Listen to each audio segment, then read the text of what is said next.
오늘 마셔볼 위스키는 옥통 숙성 소주 가무치입니다.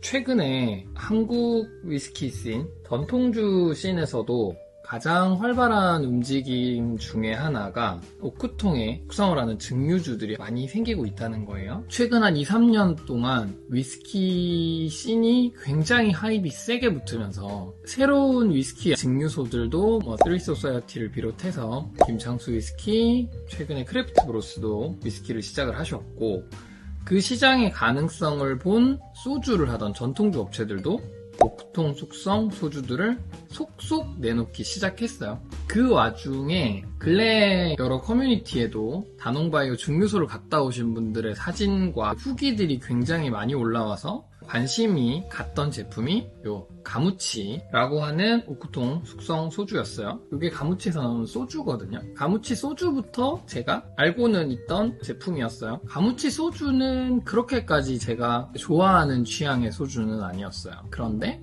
가무치 옥통 숙성 소주는 굉장히 평이 좋더라고요. 그래서 저도 한번 맛을 봐야겠다 하고 가무치 옥통 숙성 소주를 구매해서 가지고 왔습니다. 일단 가무치라고 하는 소주에 대해서 먼저 이야기를 해야 될 것 같아요. 여기에 있는 가무치 소주는 다농바이오라고 하는 업체에서 만들고 있는 소주고요. 수릭년집에서도 가무치 언급을 몇 번 하셨고, 다농바이오를 다녀도 오셨고, 제 주변에도 다녀오신 분들이 많더라고요. 이 소주의 특징은 원재료명을 보면 조금 나와요. 43도짜리 가무치 소주고요. 쌀과 입국 그리고 효모 세 가지의 원재료만을 사용을 하시죠. 쌀을 가지고 술을 빚는 방법은 전통적인 방식은 쌀에 누룩을 가지고 누룩을 발효제와 당화제로 사용을 해서 술을 빚는 방식이 있을 거고요. 여기에 있는 가무치처럼 특정 균만을 분리 배양해서 사용하는 입국을 사용하는 형태가 있어요. 요거는 일본식 양조 방법이라고 해서 전통주 하시는 분들은 입국을 조금 무시하는 경우들이 많기는 한데, 오늘 비교하려고 가지고 나온 소주 중에 하나가 풍정사계 동이에요. 풍정사계에서 나오는 소주고, 원재료명을 보시면 맵쌀과 찹쌀 그리고 전톡 누룩만을 사용을 하셨죠. 또 하나 비교를 위해 가지고 온 거, 화요도 제가 알기로는 입국을 쓰는 걸로 알고 있는데, 이거 표기 방식을 좀 정리를 해야 될 것 같아요. 화요 같은 경우에는 그냥 증류 원액 정제수라고만 써버리니까 입국을 쓴 건지 누룩을 쓴 건지를 알 수가 없죠. 쌀을 가지고 만든 술이라면 그게 굉장히 중요한 요소가 될 텐데, 여기서 첫 번째로 얘기를 해야 될 요소는 바로 입국이랑 누룩이에요. 술을 발효하는 데 있어서 당을 효모라는 곰팡이가 먹고 이걸로 알코올을 생산을 하게 되는데, 누룩은 자연 상태에 있는 효모와 곰팡이들을 캡처해서 술을 만들 수 있는 발효제를 만들어내는 거예요. 밀누룩이든 쌀누룩이든 효모가 좋아하는 것들을 덩어리 형태로 만들어서 조금 덥고 습한 곳에서 두면 공기 중에 있는 효모나 이런 것들이 자리를 잡게 되고, 그거를 농축을 시키는 거죠. 그 안에다가 그걸 부셔서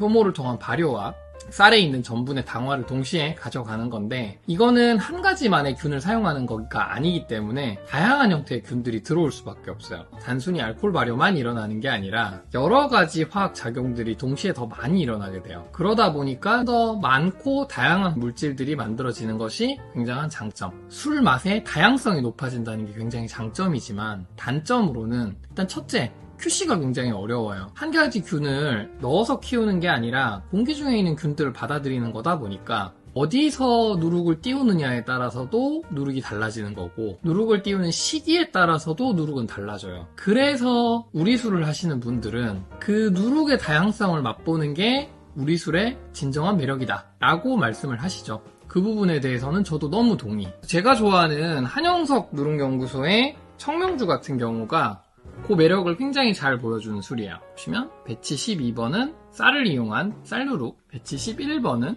쌀미주국, 이런 식으로 누룩을 만드는 원료에 따라서도 맛이 달라지고 시기가 달라지는 것들, 그걸 오히려 적극적으로 이용해서 만드는 술들이 있죠. 그런데 가무치 같은 경우에는 입국을 이용해서 발효를 한단 말이에요. 입국은 종균을 분리한 다음에 쌀에다가 그 균을 뿌려서 특정 균만을 배양을 하는 거죠. 그렇게 사용을 하다 보니까 목적하는 균만 키워서 발효에 넣을 수가 있는 거고, 훨씬 더 QC가 원활하고 균질하고 예상치 않은 잡미가 들어가지 않은 깔끔한 술을 만들어낼 수 있다는 게 장점이기는 하나, 누룩을 이용한 술에 비해서는 버라이어티가 조금 떨어질 수밖에 없어요. 입국을 사용한 술과 누룩을 이용해서 빚은 술을 맛과 향을 비교를 해보면서 그 차이를 먼저 살펴보고, 다음에 오크통 숙성된 술을 한번 지켜볼 거예요.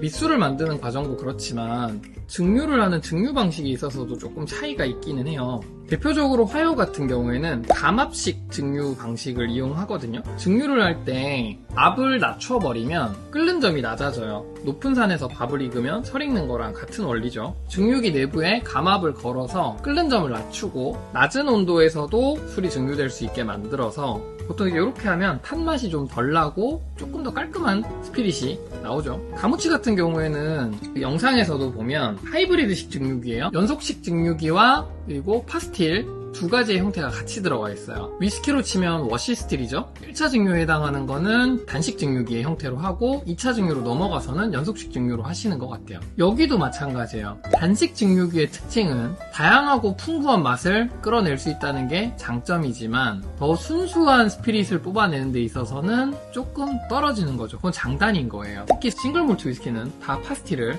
사용을 하고, 그레인 위스키들을 만들 때는 맛의 깊이보다는 효율성이 더 중요하니까 보통은 연속식 증류기를 써요. 가무치는 연속식 증류를 한다. 일단 당장 맛을 보기 전에도 예상이 되죠. 가무치는 맛의 버라이어티보다는 되게 깔끔한 스피릿일 거예요.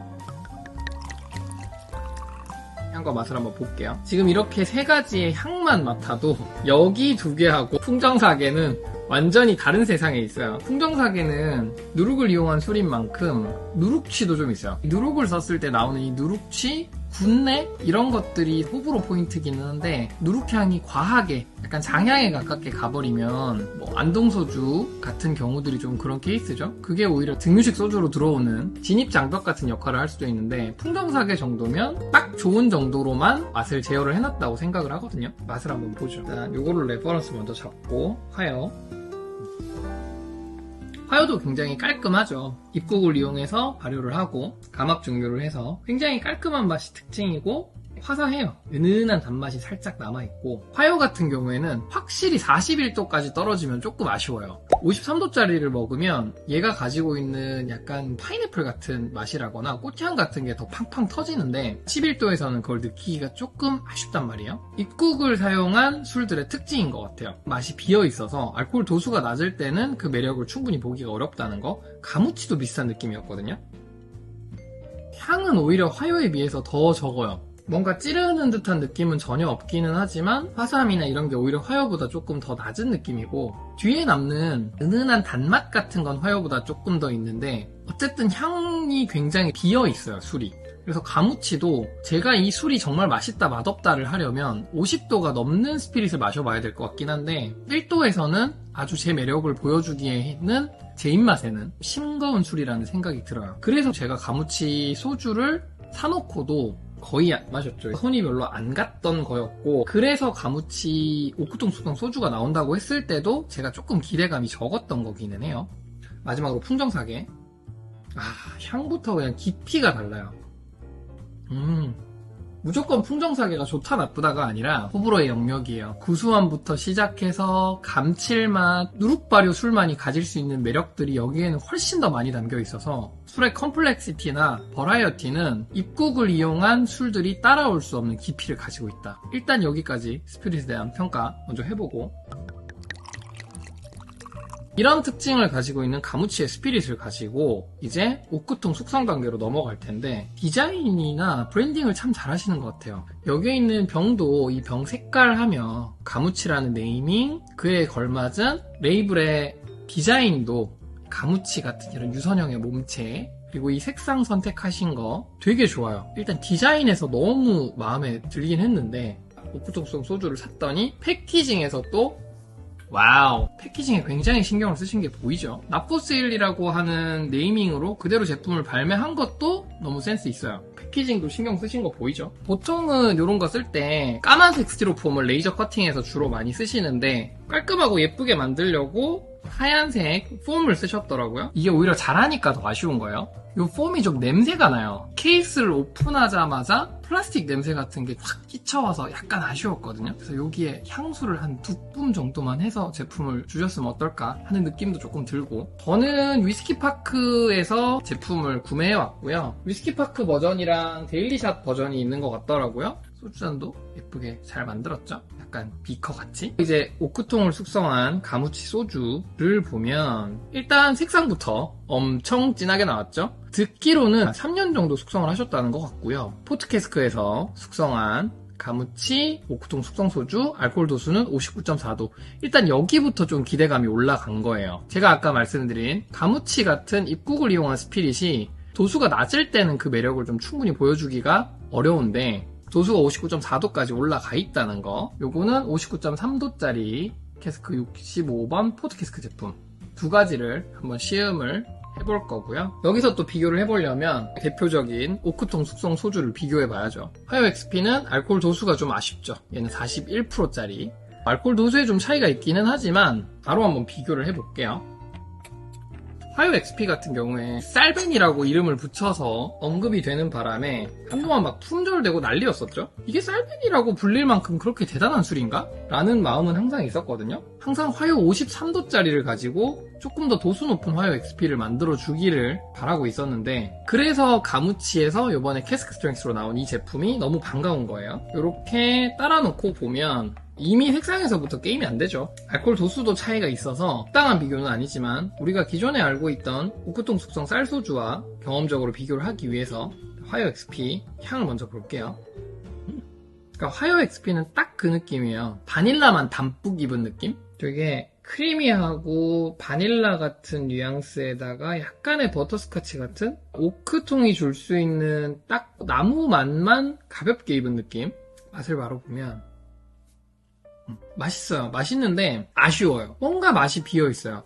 바닐라, 버터스카치, 토피 같은 맛을 입고는 있는데 색상만 봐도 그렇지만 맛이 아주 진하게 우러나오지는 않았어요. 스피릿의 힘도 약한데 우러나온 맛도 적은 편이라서 좋게 얘기하면 깔끔한데 고도수 자극충의 눈으로 봤을 때는 뭔가 좀 싱겁단 말이에요. 이거를 쌀베니라고 부르기에는 발베니가 가지고 있는 조금 더 버라이어티한, 발베니 더블오크 12년 같은 경우에도 맛이 두껍지는 않지만 굉장히 버라이어티하단 말이에요. 그런 버라이어티를 화요 XP는 가지고 있지는 않아요. 가벼움이 특징인 술인 거고. 다음 오늘의 주인공 가무치. 향에서도 PX가 뿜뿜해요. 스피릿 캐릭터를 다 덮어버리는 오크통의 인플루언스. 뒤로 쌀소주의 단맛 같은 게 은은하게 스쳐 지나가는 것 같기도 한데 거의 PX에 잡아먹혀서 나머지는 크게 못 느낄 것 같아요. 근데 그렇다고 쿰쿰한 느낌의 향은 있지는 않아요. 되게 깔끔한 PX, 상큼한 PX. 이걸 던져주고 향을 맡았을 때 그 누구도 이거 소주라고 바로 얘기를 할 수는 없을 것 같다. 맛 바로 볼게요. 도수에서 오는 펀치감도 있고 PX 맛도 강하게 입어서 가무치는 이 정도 오크 영향이면 이제 라이스 위스키라고도 불러도 될 만한 제품이 나오지 않았나 하는 느낌이 들어요. 물론 스피릿이 다르니까 입에 들어왔을 때 팔레트보다는 피니쉬에서 확실히 그 느낌이 조금 다르기는 하거든요. 다른 종류의 단맛이 난다는 게 느껴지는데 얘도 한번 마셔보면 확실히 쌀소주가 가지고 있는 스피릿 캐릭터는 뒤쪽에 피니쉬에서 좀 나네요. 조금 더 고소한 단맛이 뒤에 남는 게 차이로 느껴지고, 이 정도면 이제 위스키라고 해도 될 것 같은데요. 애초에 스피릿 자체가 깔끔하고 깨끗한 캐릭터다 보니까 오크통의 인플루언서를 전혀 방해하거나 해치지 않아요. 그래서 오히려 더 깔끔한 맛이 나오는 느낌이 들어요. PX 숙성한 위스키 하나 갖고 와볼까요? 탐두 달빌리 드램 넘버 5 62도짜리. 드로낙이나 이런 좀 쿰쿰하고 두터운 쉐리보다는 깔끔한 쉐리를 비교를 좀 해봐야 될 것 같아요. 탐두 달빌리를 조금만 따라보면 전혀 다른 캐릭터이기는 하거든요. 향은 다른데 이 정도면 향의 볼륨에서도 큰 차이가 느껴지지는 않아요. 다를 뿐이지. 의외인데? 맛을 보니까 피니쉬에서 차이가 확 나긴 한다. 이게 확실히 보리로 만든 스피릿과 쌀로 만든 스피릿의 스피릿 캐릭터가 향이나 팔레트 같이 앞단에서는 크게까지 느껴지진 않아요. 향은 어쨌든 캐스크의 영향을 훨씬 더 많이 받는 뒷맛에선 좀 차이가 나요. 보리로 만든 스피릿을 마셨을 때 나는 그 보리 비린내? 그런 것들이 숙성되면서 술에 남는 캐릭터들이 뒤쪽에서는 조금 차이가 느껴지는데, 와, 나포세일 이 정도면 어설프게 만든 위스키들보다 훨씬 낫겠다는 느낌까지도 드는데요. 아, 이 사람들이 좋다고 하는 이유가 있구나. 어쨌건 간에 이 정도의 퍼포먼스를 보여주는 소주라면 저는 다음에 나오는 제품들 또 사 마실 의향이 있습니다. 요즘 좀 핫하고 많은 분들이 궁금해하실 오크통 숙성 소주 가무치 나포세일 마셔봤고요. 기존의 가무치 소주를 마셨을 때의 아쉬움들이 오히려 오크통 숙성을 했을 때는 장점으로 작용했을 수도 있겠다라는 생각이 드는 시험이었어요. 가무치 소주 자체가 되게 가볍고 깔끔한 느낌의 스피릿이기 때문에 예를 들어서 글렌모렌지가 그렇죠. 스피릿을 좀 가볍고 여리여리하게 만드는 걸 특징으로 해서 좋은 캐스크들을 써서 캐스크 맛을 잘 가지고 오는 거를 목표로 하는 스카치 위스키 증류소들이 있듯이 가무치 같은 경우에 이 소주는 제 취향은 아니에요. 이렇게 41도짜리 스피릿으로 만들 거면 조금 더 버라이어티가 많은 소주가 좋아요. 그런데 알코올 도수를 거의 60도 가까이 맞춘 상태에서 오크통에 숙성을 한 소주에서는 그 가벼운 스피릿 캐릭터가 오히려 캐스크 영향이랑 너무 부딪히지 않고 캐스크 영향은 아주 깔끔하게 담뿍 뽑아 먹으면서 여기부터는 정말 라이스 위스키라고 불러도 될 것 같아요. 가무치 좋네요. 이게 앞으로 정식 발매 버전이 나오고 40도대로 물을 타서 나오는 제품은 어떻게 나올지는 모르겠지만 가무치 싱글 캐스크 제품만큼 375ml짜리 2명에 한 17만원 정도 했으니까 한 병에 거의 한 17만원 하는 거죠. 한국의 주세 생각했을 때 스카치 위스키랑 견주어도 가격 대비 경쟁력이 그렇게까지 떨어지지는 않겠다는 느낌. 가무치 나포세일 생각보다 괜찮아요. 오늘의 시음은 여기까지.